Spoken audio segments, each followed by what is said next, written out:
Introduction. If you're looking for a fairly automated way to build a brand online, you don't have to look further than Twitter. In fact, for the longest time, a lot of marketers and marketing companies have long considered Twitter as a great place for brand formation. If you're looking for an online brand, Twitter is a great place to start. It's easy to see why. Twitter is so easy to use. You just need to post a tweet that is 140 characters. You need to do it long enough. You have to pick the right hashtags. You have to pick the right content, and given enough focus and attention to detail, you will get it right. It's just a matter of time. Of course, this does not mean automatic success, but with everything else being equal, Twitter compared to other social media platforms is definitely easier to master. Why? First of all, it is very friendly to automation. That's right, you can automate pretty much everything you do on Twitter. This is why a lot of people use it to make money from the internet on autopilot. They don't have to babysit each tweet. They don't have to sit around to figure out what's going on. They can pretty much set a strategy, let software do it, let the process run for some time, double-check their work, make some adjustments here and there, and then let it run. Basically, they keep repeating this process until they get it right. Again, you can run things on autopilot. With that said, you shouldn't expect much traffic if you just started on this platform. I hate to break it to you, but just like with anything else in life, you can't start out at the top. You can't expect massive success without having put in the time. While the actual work involved in Twitter can be so well managed that it almost feels like everything is automated, it still requires work. I know this is going to discourage a lot of people because a lot of people are looking for get-rich-quick schemes. A lot of people are looking for some sort of one-size-fits-all, cookie-cutter, instant success formula. Unfortunately, Twitter doesn't work that way. It can deliver success pretty much on an automated basis, but you have to pay your dues to get there. Everybody is different. Everybody's situation is different. Everybody's goals are different. This is why you need to put in the time. The good news is if you are able to do that, you will be greatly rewarded by this platform because of certain key features of this system.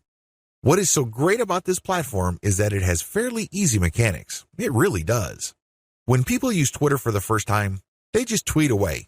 They just think of things to say, and in 140 characters, they tweet away. Sooner or later, they realize that they would reach a much wider range of people if they use hashtags. Even later, they figure out that people who tweet about certain topics all the time are more likely to send them more visitors or more interested followers if they engage with them. In other words, Twitter is one of those platforms that you just have to figure out in broad terms to lay out an initial strategy. Implement that strategy, and then learn from your results. Do these first before you start marketing on Twitter. Before you even seriously think of starting on Twitter, do these first. If you set up a website, you should have been doing these already. Just in case you are unclear on the concept or just in case you did things out of order, here are the things that you should do before you even think of marketing on Twitter. Pick your niche.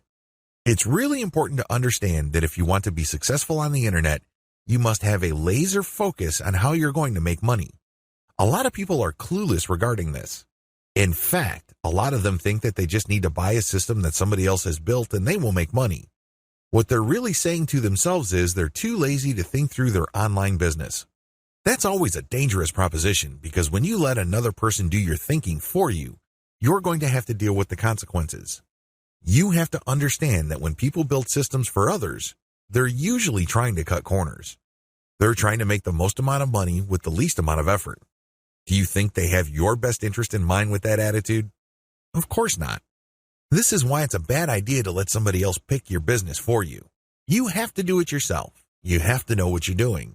You have to know who you're going to be marketing to, what exactly you're going to be pushing, and how you're actually going to be making money on the internet. You can't just buy some sort of business in a box and expect everything to work out smoothly.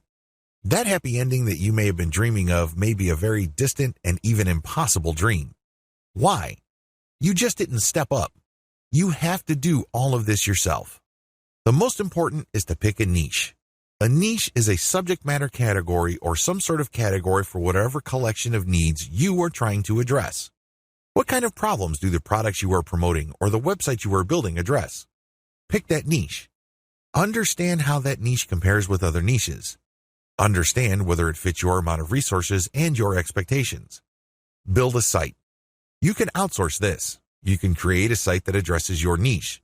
When you're building a website, you're not just putting up a nice-looking online destination. It must do something. It must convert the traffic that you drive to that site into cold, hard cash. Create a mailing list. Next, you have to create a mailing list. This is crucial. Your mailing list is actually the payload of your website. Sure, you may be putting up affiliate ads on your website. When people click these and they land on the sales or landing page, they may buy something. When they do that, you get a commission. That's nice and everything, but if you really want to make money over the long term, create a mailing list. Why? Whatever credibility, respect, or trust you create with your website, you maintain with your mailing list. When you have an update on your website, you just publish the link on your mailing list and invite people to click through, and you have yourself a nice burst of traffic. I've got some bad news to share with you. The vast majority of people who visit your website will never come back again. That's the harsh reality. When you have a mailing list, you get to retain some of that traffic. You only need to set an update, and you get a nice little surge of traffic because people saw your email and clicked on your link. This enables you to retain some of the value of the hard work and time you put into branding and promoting your website. To create a mailing list, you have to offer a premium. It's some sort of freebie. It's some sort of incentive for people to join your mailing list. Of course, you make this case on your squeeze page. You advertise the value of the freebie you're giving on a page called a squeeze page. This is where people enter their email addresses to subscribe to your mailing list. Please understand that there is a big danger here. This is a warning. Don't go overboard in promoting the freebie because if you do that, people will sign up for the free booklet, the free course, or the free book. They couldn't care less about the updates your mailing list will send them. In fact, if you push the freebie too hard, they might even think that the updates you send are some form of spam because you caught them by surprise. Do you see how this works? There has to be a healthy balance between getting people pumped up to join your mailing list because they're getting something for doing it, but also letting them know that they are getting a better value by being on your list just because you will be sending them information that would enable them to solve all sorts of problems in their lives that are related to your niche. Do you see how this works? Do you see the balance? Create an ebook or report or some sort of high-value giveaway. When you create a mailing list, there has to be some sort of incentive for people to sign up to your list. I wish it were as easy as saying that your website is so awesome that your visitors owe it to themselves to sign up to your list. I'm telling you that if this is your strategy, you're probably going to get very few list members. Why? People need a push. They may be impressed by your website, they may like what you're doing, but this may not be enough to get them off the fence. Too many people, entering an email address into a field is a lot of effort. You have to give them some sort of valuable incentive for them to sign up for your list. Generally, I would use some of my popular blog posts, or I would come up with a distilled version or a cheat sheet version. Usually this works. Other times, I would use some sort of massive compilation of resources that are an answer to people's problems. Whatever the case may be, the value of the incentive must be obvious. They don't have to be Sherlock Holmes to figure out the value of what you're giving away. Again, to reiterate, the value must not be so big and steal so much of the spotlight that people forget that they're signing up for a mailing list. It must share equal billing with the list. You have to promote the freebie in such a way that it is still clear to the person registering to your mailing list that they are signing up for a mailing list. Find top-notch content in your niche. Once you've set up a website and a mailing list, the next step on your journey to marketing your website and mailing list on Twitter is content. It's easy to get tempted and think that you're some sort of niche genius. You get all excited about a hot idea or a hot blog post topic, so you write a blog article. You put in the time, effort, and energy to do that, but what happens? 9 times out of 10, that content doesn't work. For whatever reason, people do not seek it out. You don't get traffic with it. You're not alone when this happens. The idea of build it and they will come is a dead end. Thankfully, there's a shortcut. Focus on content in your niche that already works. Look at the social media accounts of influential people or companies in your niche. Look at the content they're sharing. Pay attention to how many social signals they get. Do they get a lot of retweets, likes, favorites? Do they get shared a lot on Facebook? Using this objective social signal information, select their best content and reverse engineer it. Reverse engineering top-shelf niche content. Now that you have a clear understanding of what's hot and what's not in your niche, the next step is to reverse engineer your competitors' best content. How do you do this? First of all, you just focus on their topic. If they're talking about a certain personality in your niche, then talk about that person, because obviously the fact that they're getting all this attention from your niche audience means people are truly interested in that personality. However, don't stop there. Come up with something new. Maybe interview that person directly, or maybe take some sort of controversial angle. Maybe you can give more complete information. Whatever the case may be, come up with content that is obviously superior. This is what's going to make your tweets more popular. This is what will speed your branding efforts up. I'm sorry, but if you're just going to offer the same content that everybody in your niche is already offering, there's really no reason the people you're reaching out to should follow you. Think about it. If they think that you're giving them the same stuff as other sites, why go to you? They can easily have gone to those other sites. Draw their attention based on familiar themes. Keep their attention by doing something a bit different. It doesn't have to be much. You don't have to be a hero. You don't have to go overboard. But it has to be different enough. Unfortunately, this is one of those things that you will have to figure out firsthand. You would have to do it through trial and error. You have to learn through trial and error. Set up consistent social media accounts. Now that you have followed the steps above, you can now start setting up your social media accounts. For starters, you should focus on YouTube, Google+, Facebook groups, Facebook pages, Twitter, and maybe Pinterest. Start with these. Later on, you can branch out to other social media platforms like Quora, Instagram, and others. Your social media accounts must be consistent with each other. Your headers must have the same design. Your biography and other text must have similar elements. The key here is to project consistency. Consistency indicates professionalism. You're not just some random person working out of your mom's garage putting up one random website after the other. It can also help you solidify your brand. If you make a good impression on Facebook groups and people click through to your Twitter account and they see similar messaging, they can see that you are consistent, constant, and offer different types of content. This would help them become more comfortable with your brand. This would help them view your brand as more credible. Commit to specialized content on your social media account. Here's the big danger with having many social media accounts. It's very easy to see that a lot of companies put up a presence on many different platforms. That's great and everything because you have many ways of getting new traffic. The problem is they post the same content across the board. This is a problem.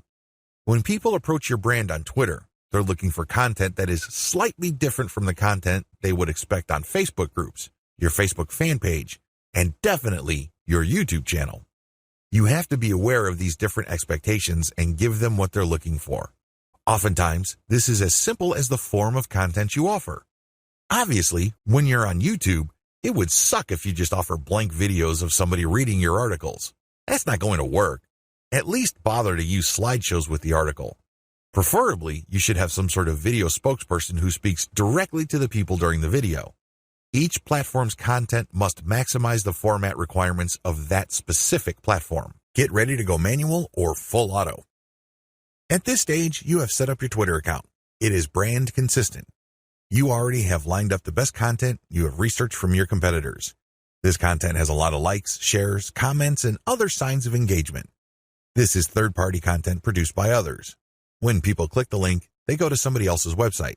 They do not go to your site. Why in the world would you share this stuff? What's the point of driving traffic to somebody else's website? Well, it really boils down to credibility. If you make it your job to get all the very best content involving your niche and sharing it from one central place, you become credible and authoritative so much faster than if you just publish your own content. First of all, it's going to take a lot of time to reverse engineer the very best content and come up with your own version. It can also become very expensive. Time, after all, is money. Even if you're not paying a professional writer from places like ozkey.org, who charge very reasonable rates, coming up with original content can still be a very expensive proposition for you. Why? It will take a lot of your own time to come up with that content. You probably have better things to do. You probably have other things you could be doing that would currently pay you more money. Third-party content is a lifesaver. This is called curation. You take the best content that everybody else has to offer and then you share it through your social media accounts. Here's the secret though. You share that content to draw people based on their interests. For example, if I find top-notch content on content marketing and I have a Twitter account that sells content marketing services, it would make a lot of sense for me to put all that high-quality and highly popular material in my Twitter feed, but from time to time, I would share my own original content. My original content would build credibility for me based on what I raise in the content. I control the conversation using those posts. After I get enough of a natural following, I would then share more and more of my own content and then share posts that only feature my squeeze page sign-up link. By doing this, I kill two birds with one stone. I share curated content to build credibility among a niche audience. These are people searching for certain specific content using very targeted hashtags. I pair very targeted niche hashtags with all my content. I rotate them. Then, I send out this content slowly but surely. I get people who are truly interested in my niche. Once I've established quite a bit of a following, I then share my own reverse-engineered content. This builds even more credibility, and this can also lead to my website getting backlinks from bloggers who are monitoring my niche. Finally, once I've got enough flow going, I would then start rotating my squeeze page link through my tweets more often. Instead of showing my squeeze page tweets once every 2 days or once a week, I can start showing it every few hours. However, it only makes sense to do this once you have established a decent number of followers and there's a high enough overall engagement level with your tweets. This is the general strategy. You can do this either manually or on full auto. What is fully automated tweeting? Fully automated tweeting is exactly what it sounds like. The content that you are going to be tweeting is fed through a social media content publishing tool like Hootsuite or Social Oomph. You just set up a schedule and the links and the tweet text that you put are going to be published to your account. You don't have to babysit your Twitter account as it publishes tweet after tweet. You also automatically plug in the hashtag that you want to target for each tweet. Fully automated tweeting can also mean using certain tools like Follow Liker that actually mimics liking other people's accounts. Usually, when people have their posts liked, they feel good. It feels good to feel like you matter. It feels good to be appreciated. A certain percentage of these would actually click the account of the person liking and see what their page is like. If they like what they see, they end up following. Fully automated tweeting also includes this. You basically automate publishing, but you also automate engagement. There are many tools currently available on the market, but here's a bit of warning. Twitter is cracking down on bot-like behavior. While few people will have problems with automating publishing, most people would view automating liking or automated favoriting or listing with more suspicion. I'm just giving you a heads up because these bots may sooner or later be banned by Twitter. What is purely manual tweeting? You can go the other extreme. The other extreme, of course, is to do everything purely by hand. Not only do you find the very best content by hand, you filter them manually, you post everything manually, you also engage manually. The great thing about this is that you have maximum control. The bad thing about this is you need to have iron discipline to pull this off. What if the vast majority of your actual link clickers live in a different time zone? This is going to be a problem. You're going to have to get up early or stay up late to tweet within the hours your actual followers are most active. This can get downright inconvenient. Also, engaging tons of niche accounts on Twitter can burn up a lot of time. You also have to process a lot of information in a short period of time. Unless you have an IQ over 150, it's just going to be a little heavy because that's a lot of content to read through and analyze. Go for a hybrid solution. There's a lot to recommend a purely manual tweeting approach. You get a lot of control. You get a laser-like focus on account selection. You get to truly fine-tune your message. However, it takes too much time and effort. Thankfully, there is a halfway solution. This hybrid solution is pretty straightforward. You can use tools to post on your Twitter feed, but engagement is done manually. That's pretty much how it boils down. You still have to find niche-related content that's already gone viral. There's no getting around this. You still have to do this. Thankfully, there is a cheaper way to do this. You can, of course, do this yourself. Like I said, time is money. You might also feel like you're going nuts because you have to read so much material. The shortcut is to use a service like congoplus.com. They have virtual assistants from places like India and the Philippines that you only need pay $18 per day. These bright, ambitious, educated people would then find the viral content that you're looking for that meets your criteria. They then send you an XLS file, you verify, then you pay them. It's only $18 for 8 hours worth of work. You can't beat that with a baseball bat. You really can't. However way you choose to do it, you need to get this content. You then look for influence leaders on Twitter that cater to your niche. Again, you can do this yourself or you can hire a virtual assistant to do it for you. The secret is to make sure that they're almost always talking about your niche. Once you are sure about that, you can then look at their content and pay attention to their hashtags. Copy these. You're going to pair these with your tweets. Use an automated tool to publish. Whether you're doing things manually or automatically, use an automated tool to publish. The good news here is that you're not taking blind shots in the dark. When you publish, pair this content, whether it's original or third-party, with hashtags related to your niche. The big difference is what happens next. When you're using an automated system, you wait for an organic following and then you mix in your squeeze page links and your content links. You then use some sort of tool to mimic engagement. For a manual approach, you do the same.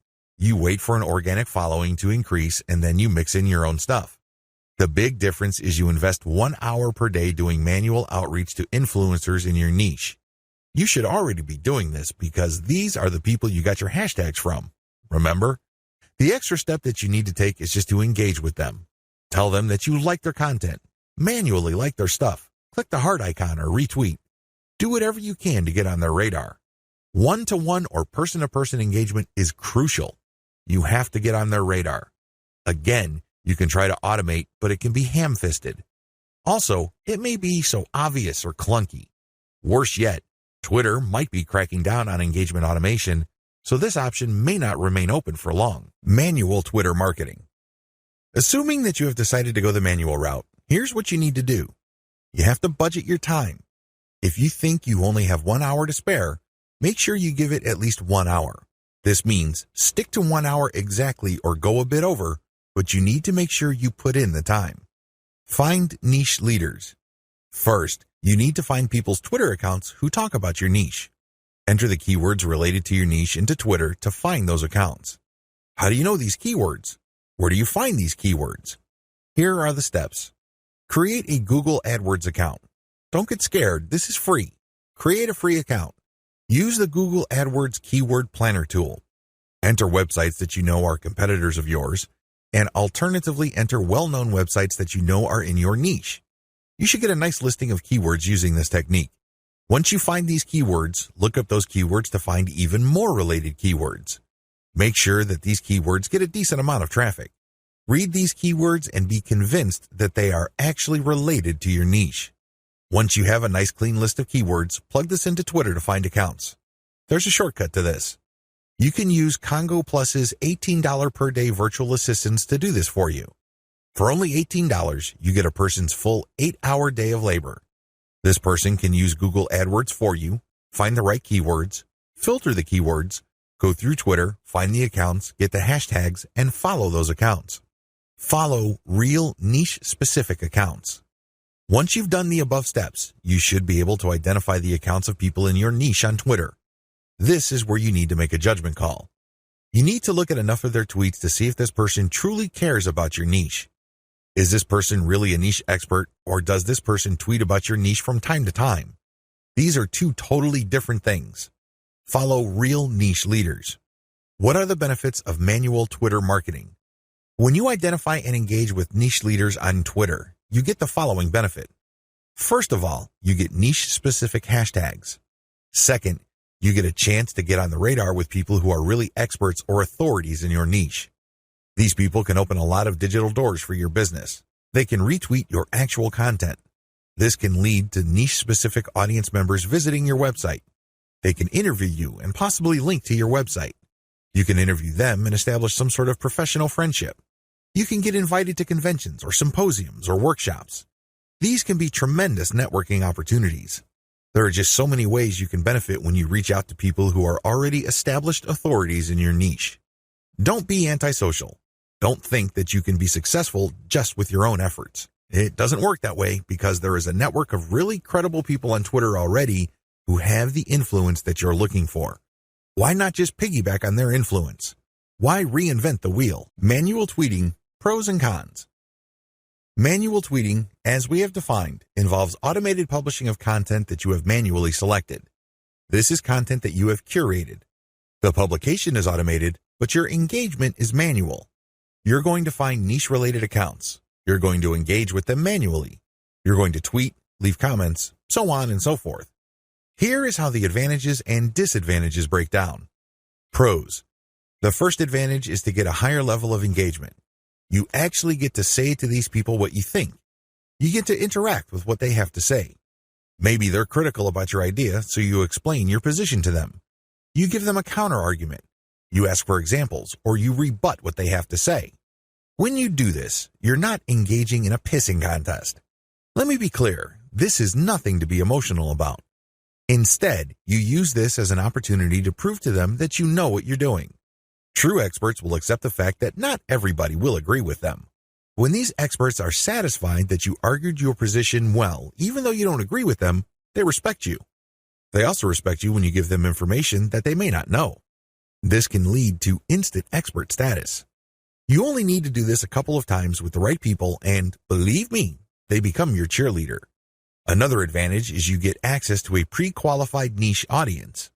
When an authority leader interacts with you on Twitter, they're actually publishing their conversation with you on their feed. This is a big opportunity. Don't blow it.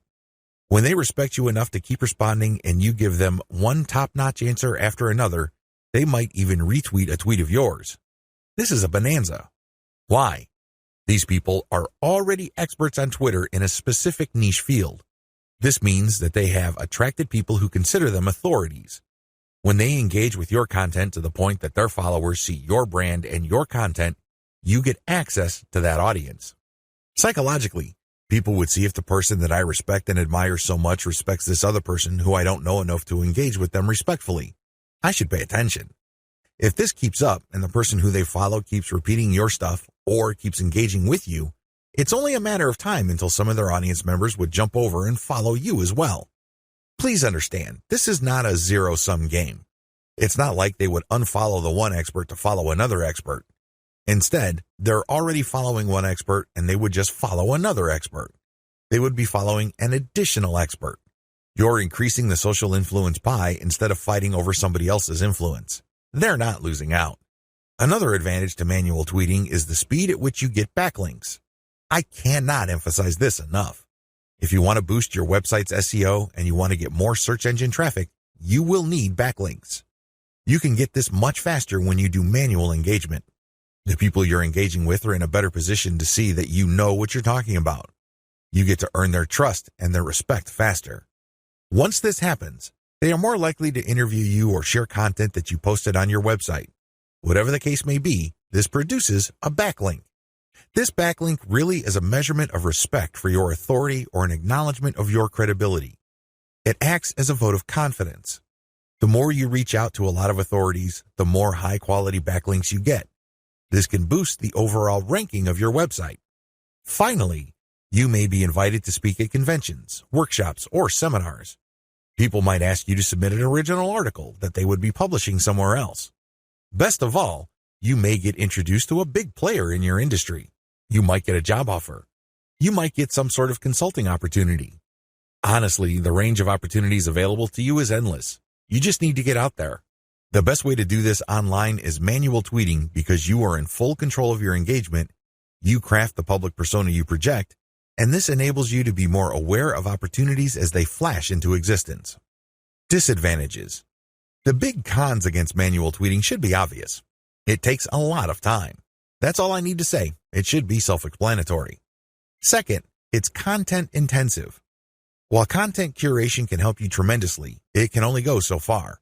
You cannot become a global expert on a particular niche on Twitter and be respected by all other subject matter experts if all you do is share their stuff. That's just not going to happen. Ultimately, they're going to ask you, what about your stuff? What do you have to say? What does your original research indicate?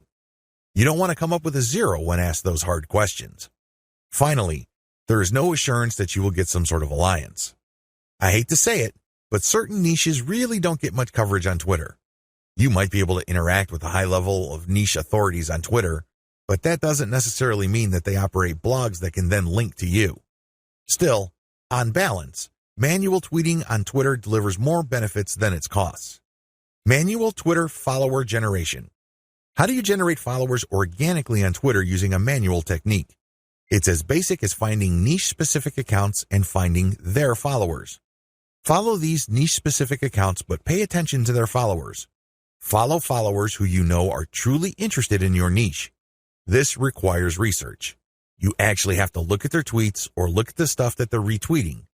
Once you see a pattern and it is niche-related, follow these follower accounts. I know this is simple, but it's also effective. How to find the right niche influence leaders on Twitter. At this point, it should be fairly clear that you need to follow the right people on Twitter. Otherwise, the tips I've shared with you will not work. If you're just going to follow random people on Twitter, you don't know who you're influencing. In fact, you don't even know if you're influencing them at all. You have to understand that on Twitter, some people generally follow a general rule. If you follow me, I follow you. Nowhere in this does it say they're actually interested in what you have to say. That's a big problem. If you attract the wrong following, you're not going to get many results from Twitter marketing. In fact, the results you get would be the same as if you did not do Twitter marketing at all. That's a waste of time. You need to find real people. You also need to find real influential people. This isn't bad enough. You need to find real influential people in your niche. How do you do this? Here's my step-by-step guide. Pay attention to their biography. Look at their bio. Is it on point? Does it indicate the persona of a person who is truly interested in your niche? This is crucial. If there are no niche-related keywords there, or it's not obvious that this person is part of your target demographic, and it's not some sort of passionate or credible enough authority in your niche, then this is probably the wrong person. You may be barking up the wrong tree. Look at their follower-to-following ratio. This ratio is simple. Look at the number of people this person follows and look at the number of people following this person. If this person's followers greatly outnumber the accounts this person is following, chances are this is a real account. It is not some bot that is fully automated. Instead, this person actually has influence because for how many people he or she is following, he is followed by hundreds if not thousands of more people. This is very important. If it turns out that the number of people following this person is pretty much the same as the number of persons he is following, it's probably not a good idea to follow that person. This person is probably just using some sort of software to take advantage of the fact that when you follow people, they follow you back. Some of them follow you back. Pay attention to their level of engagement. Look at the stuff that they talk about. Pay attention to their tweets. What do they constantly retweet? What do they tweet about? Are they talking about the same stuff most of the time? Does their account get a lot of retweets and posts, retweets and engagements? Do they get a lot of favorites? Is there a lot of engagement with the content they share? Even if this person is totally focused on your niche, but it turns out that their tweets don't get much engagement, they may not be all that influential. Becoming credible with them and getting access to their market may not work out for you. Their audience may not work out for you because they're not really authorities. Pay attention to the specificity of their posts.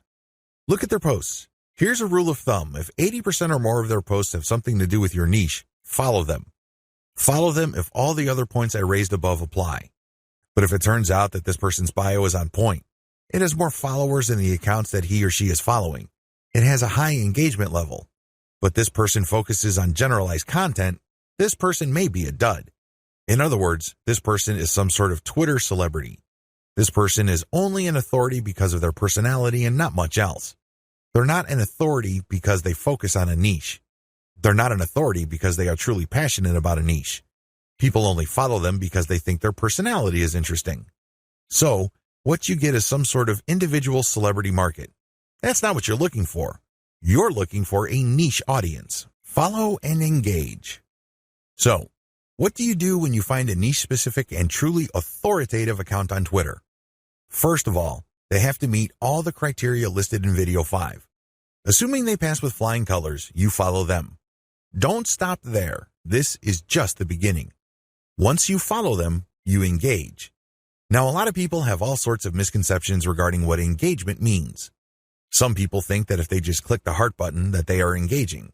They think that if they retweet that they are engaging. No, it goes beyond that. You actually have to engage in a one-to-one conversation with the person tweeting. You click the reply button. I'm not talking about the direct message button. I'm talking about the reply button. Here's where it gets a little tricky. You can't just use a stock answer like, hey, good post, or you're a genius. I admire you. I love you. No, that doesn't work. Those are worthless. Why? And true authorities get those all the time. They're credible. They know what they're talking about. So they get a lot of, hey, good post. You're a smart guy. You're a genius. So what? They get those all the time. You're not going to stand out. Remember, the whole point of engagement is to get on their radar. You want them to notice you. This is all but impossible if you're doing the exact same thing everybody else is doing. Everybody thinks that they're a genius already. Yet another guy piping up and saying the same thing is not going to register. How do you truly engage? Here's what I do. I ask questions. I know that sounds basic, right? But you have to ask the right question. You have to ask a question that indicates to the person loud and clear that you've read their post. Maybe you click through the link that they shared. Maybe you analyze their tweet. Whatever the case may be, your question must communicate this. Your question must get them to think or analyze or look at things with a new perspective. When you do that, you get respect. Why? You're pushing them. You're challenging them. You're not just asking a throwaway question that they already know the answer to. You're not asking something that they've answered 100 times before. You're basically letting them earn a chance to prove why people think they're experts. Most mature adults respect this. They're not scared by this. They're not threatened by this in any way. Even if you do come across somebody who has a thin skin or views this as an attack, you still gain authority and credibility because other experts are following that person. When they see that engagement, they quickly see that you actually have a working brain. Imagine that. You're not just a blind follower. You're not just another face in the crowd. This makes you stand out, even if the expert that you are asking questions to reacts in a negative way. It's on them. It's not on you because you're just asking a question. Of course, you have to ask in a respectful way. You cannot use loaded questions like, when did you stop beating your wife? Or how was it the first time you got hooked on drugs? You see where I'm coming from? Don't ask those types of questions. Discuss controversial points. Another way to get on people's radars is to focus on controversy. Now please, don't mistake this for being a troll. I'm not saying that you're going to create artificial controversies. I'm not talking about stoking divisive issues. I'm not talking about any of that. You see, in any kind of subject, there will always be two sides. This applies to niche subjects as well.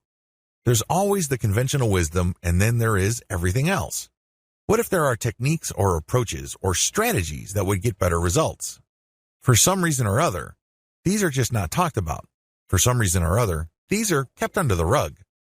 When you discuss these or raise these with experts, this highlights that you, yourself, are an expert. After all, if you fully explain these or fully describe these accurately, you are basically lecturing in an underhanded way people who are reading your tweets. You're letting them know of something that they may not have heard about. You are hinting at a body of knowledge that either they're trying to run away from or they may have an unclear understanding of. The fact that you tease this information communicates to them in a clear way that you are some sort of expert. Let's put it this way.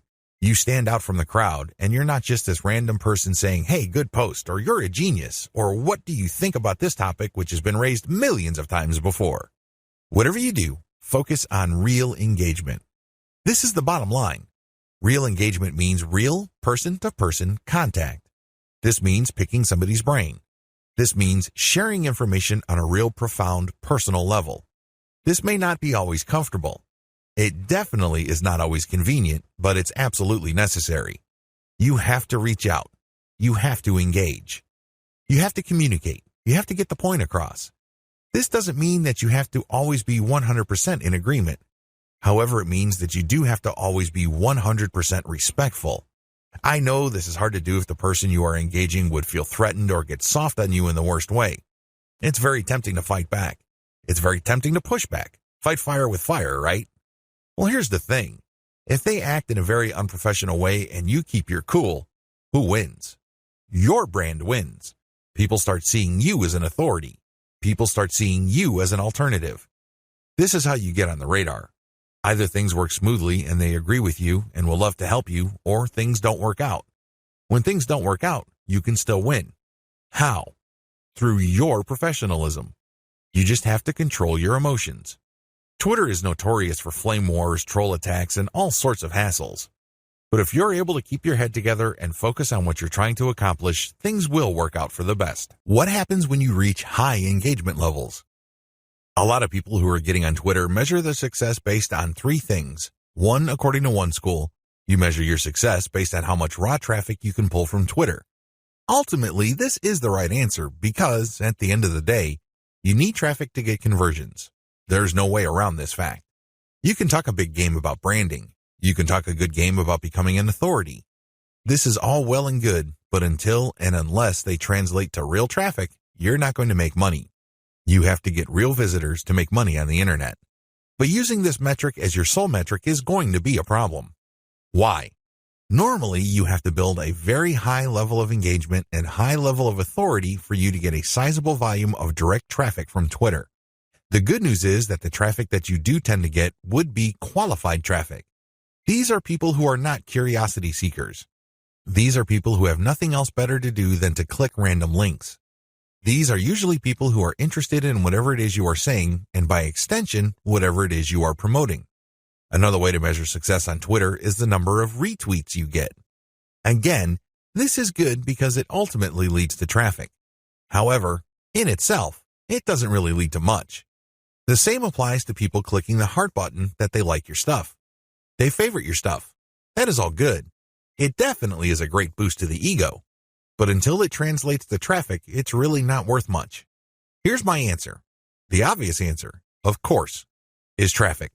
But before we get to traffic focus on engagement level, try to get your engagement levels up. This means people are paying attention.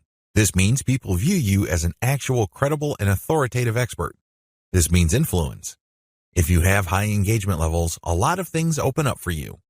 These are tremendous opportunities that can take your business to the next level. First, you can pitch influential Twitter accounts for guest posts. If you get a lot of engagement from their accounts and then they're constantly retweeting you and constantly clicking the heart icon, and it means that they become your fans, this is an indication that there is an actual organic community that grew up around your content. This is a good thing, but just by itself, it doesn't really mean much. You have to convert it. You have to transform it into a usable form in one of the most useful forms of this.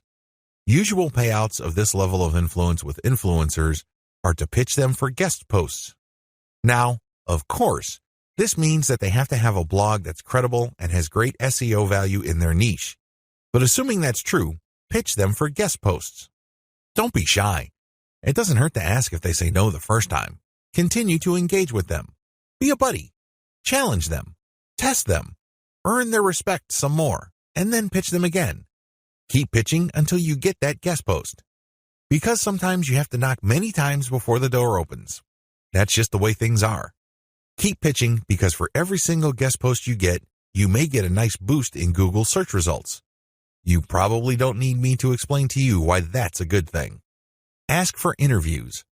There are many influential people on Twitter that are either top dogs in organizations in your niche or they know people. Either way, when you get interviewed for a variety of reasons, you have arrived in your niche. Let's put it this way. They're not going to interview worthless people. They're not going to interview people who have no credibility. Why? Well, they respect their own credibility. They want to protect whatever status they have. One of the worst ways to do that is to interview people with no credibility. They want to build up. So, the fact that they're interviewing you signals to whoever respects them that you are worthy of respect. It signals to people that you are credible, that you are worth following. It tells people in so many ways what you have to say counts for something. This is a big deal. How come? You can leverage this interview that you've got as proof of your expert status. You can then contact influential publications in your niche to get backlinks. You can contact the networking groups, symposiums, and conventions to get speaking opportunities. You can always point to the fact that you got interviewed by these highly credible places. Another advantage you can get when you put in the time to manually engage with truly influential people involves blogging roundtables. Blogging roundtables are basically group interviews. The person holding the roundtable would come up with a general topic. For example, they're talking about general SEO trends in 2018, and then hit up a large number of people for their interviews, knowing full well only a small fraction would respond. If you get invited to turn in your feedback, you get a nice link. Imagine if the blogger roundtable was being held on the premier website in your niche. Again, it doesn't take a genius to figure out the dynamite SEO potential of this opportunity. Build a high-influence retweet circle. This final benefit escapes a lot of marketers. In fact, even Twitter marketers may be completely blind to this. This is one of the biggest benefits of manual engagement with influential people on Twitter can ever deliver. When you get these people to think that you are credible and that you are an expert in your own right. Eventually, you can count on some of them to automatically retweet your stuff. This is a big deal. Well, when you share your own content, or better yet, when you share your squeeze page direct link, you want truly interested people to click through. You want people who understand what your content is about to click through and possibly convert. In other words, you want highly qualified traffic. If your brand becomes so trusted and so credible in your niche among other Twitter users, you cultivate such a following. You only need to produce content and automatically you know they would retweet you. You can almost bet that a certain percentage of your followers would retweet. This can then lead to your content being seen by more of their followers, which can lead to highly qualified direct traffic. Don't neglect this benefit. Unfortunately, a lot of people do because this benefit grows very slowly. It also starts at a very low level. But of all the benefits, this is probably the most potent. Unfortunately, it also takes the most time, effort, and attention to detail. However, if you properly cultivate this, the direct traffic benefits and conversions you would get from being a part of a retweet circle will outweigh and will pay for all your costs. You can take this to the bank. Always optimize your content. It's really important to make sure that you identify your best performing content. This is not easy to do with Twitter. You basically have to pay attention to your website statistics and figure out which content update gets the most love from your followers. Once you have identified your best performing content, don't stop there. Don't just think that you're just going to have to come up with the exact same content. That's not going to cut it. Also, don't think that you only need to give your system a few days for you to identify your winning content. Here's the system that I use. Regardless of whether you are completely automating your system or you're manually doing engagements, you need to do the following as far as content optimization goes on Twitter. Step 1. Start with randomly selected content. Now, please understand that this content must be top content. Look at the reverse engineering section that I mentioned earlier in this training. You should know how to spot objectively good content. Once you're able to do that, create a massive list of all that type of content and then randomly select this content and publish it on your Twitter feed. Again, you can use Hootsuite or Social Oomph or some other content scheduling software. Let this piece of content run until a few weeks pass. Step 2. Review your results. If you give the system enough time to tweet and keep republishing stuff that you have tweeted before, certain patterns should emerge. With enough time, you will get rid of false positives. These are content types or themes that you think are winners. It turns out that they're statistical flukes. Their success, statistically speaking, is just coincidental. With a few weeks, however, of running time, you should get a clear understanding of which of your content are real winners. Step 3. Focus on what works. At this stage, you should have a clear understanding of what truly works. These tweets are no joke. If you tweet this type of content, you can rest assured you will get quite a bit of engagement and click-through from your Twitter feed. You need to create more of this type of content. If you don't have the time or resources to do that, you should find other third-party content that is just like your winning content. Focus on what works. Scale it up. Pair it with your squeeze page tweets. Pair it with your content that leads to ads or other conversion devices on your website. Whatever the case may be, you need to focus on what works and scale up once you've identified reliably productive content. Again, this takes time. This is not something that you identify overnight. You have to let the patterns play out.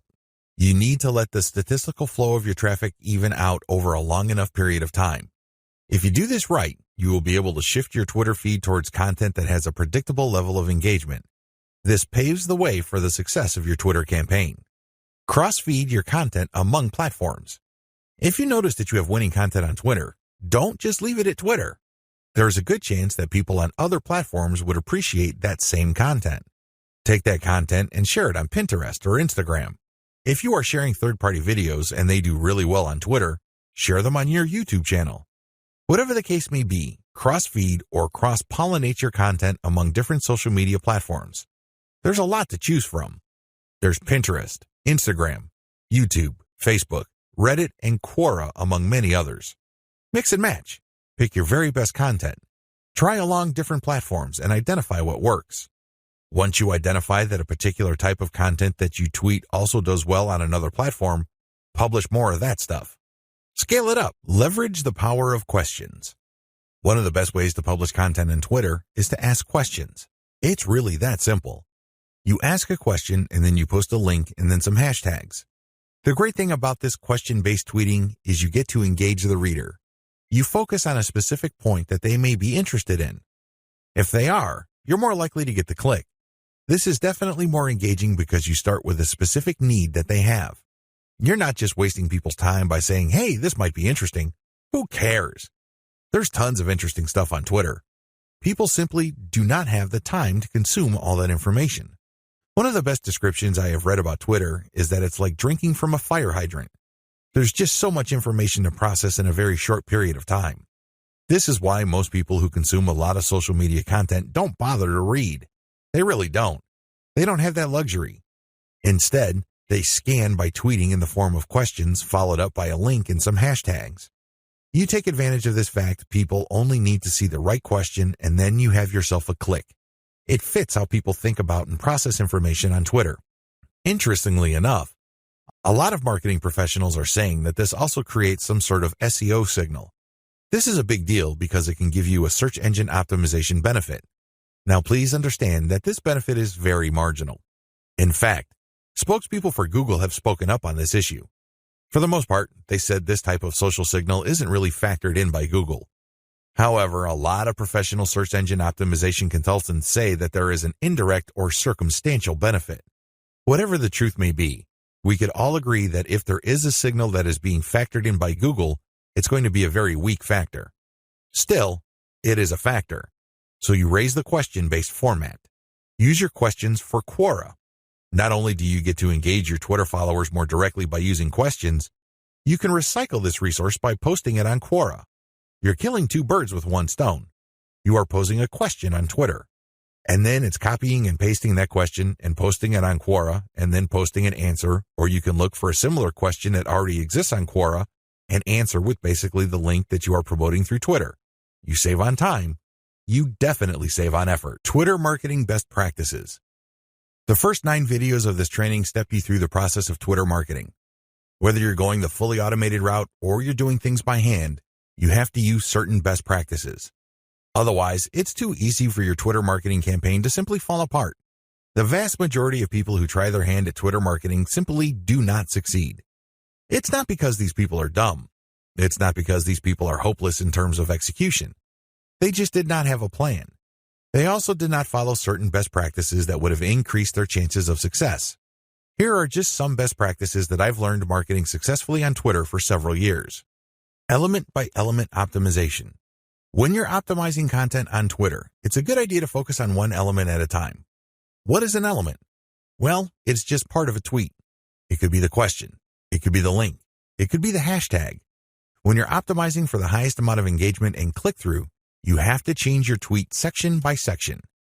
You can't just change them dramatically overnight because even if you do get some sort of improvement, you don't know which part accounts for that improvement. You're completely in the dark.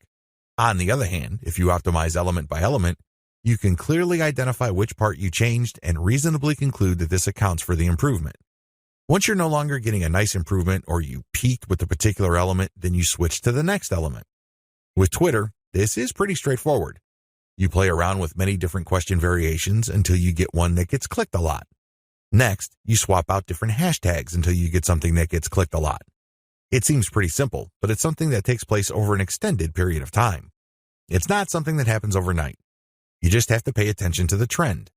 That's traffic statistics so you can make the necessary adjustments. Tweet timing optimization. Depending on your time zone, it may well turn out that a lot of your most active followers prefer early morning or late at night. Pay attention to your statistics. Maybe you're using Google Analytics. Maybe you're using StatCounter. It really doesn't matter. Pay attention to the time of the clicks coming in. You see a pattern. If you do, use your tweet scheduling software to mirror the most active times or the most popular time frame of your content. This is the time range where most people click on your links on Twitter.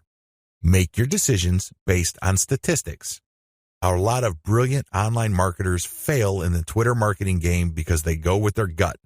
They tell me, I just know it feels right. Alternatively, they tell me that their gut is telling them something. 9 times out of 10, these people fail. Again, they're not dumb. They're not stupid. Instead, they base their decision on feelings. Unfortunately, in this game, feelings can only take you so far. In fact, hunches often lead to dead ends. If you're going to be making a decision involving your content, your conversion pages, your mailing list, or whatnot, pay attention to statistics. Make sure you can justify whatever changes you make with hard numbers. Conclusion. Twitter marketing success is not as hard as you think. Seriously, there are lots of people who are in their teens who make millions of dollars every year on Twitter.